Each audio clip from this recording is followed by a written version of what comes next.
I'd hoped to spend my Saturday speaking about the latest act of incompetence by the current administration, but instead I'm forced to address the prior day's attack at this New York hospital by a 45-year-old man who I believe hailed from Nigeria.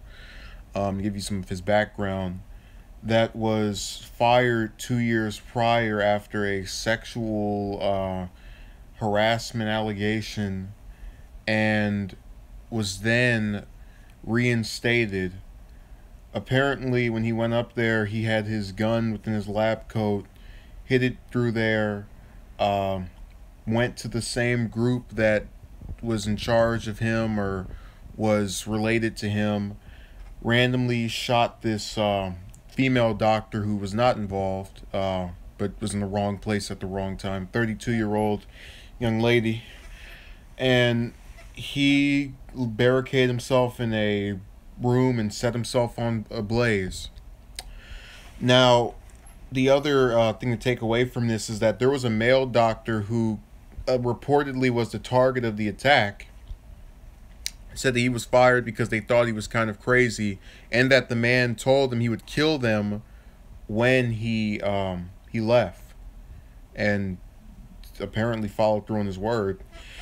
Um, he wrote to the New York Daily News claiming that a specific doctor whose name I don't in what I read was not disclosed cost him $400,000.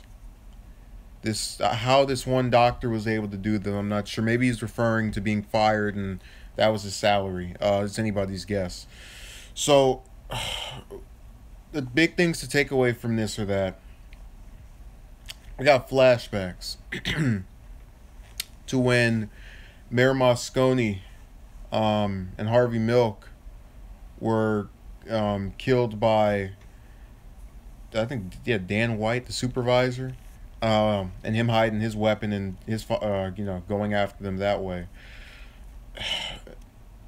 If I talk about gun control, it is a problem. Honestly, I don't think the answer to any of this stuff needs to be any more gun control legislation, because, as we've stated before, criminals will get firearms.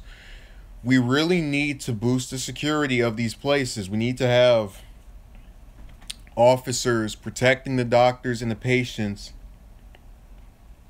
I'm having a hard time understanding why we have such lax uh, rules and regulations when it comes to the very people that are supposed to be healing other individuals. This guy wasn't mad because they performed on a patient very horribly and he thought it best to strike against them for the inhumane acts for which this hospital was committing to other people. This was a selfish, anger ridden execution. And we're never going to get to a point where this stuff doesn't happen until we start acknowledging that you have to fight fire with fire. And it doesn't mean every doctor has to be strapped or any of that nonsense. But you need to have people with weapons that can combat other people with weapons. I mean, we're bringing pebbles to a boulder battle. And I'm just tired of seeing and reading about innocent lives being ended over us not recognizing that we're not going to win this by just going about our days. We're not in normal times anymore where you could just walk somewhere and not have to worry about someone doing something to you. Or you could fire somebody and not have to worry about retaliation. That's over, and that's been over for several decades now. And people need to just pick up on it already. Some have, some haven't, and clearly they didn't. And now this lovely doctor who didn't do anything to anybody, as far as we know, there's no reason to think otherwise, is laying in the ground over a disgruntled man who couldn't just find another job.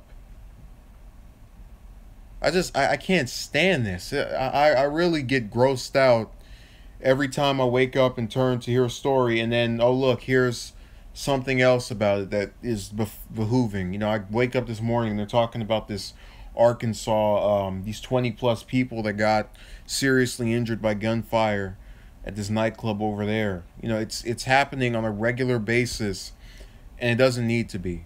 That's the bottom line.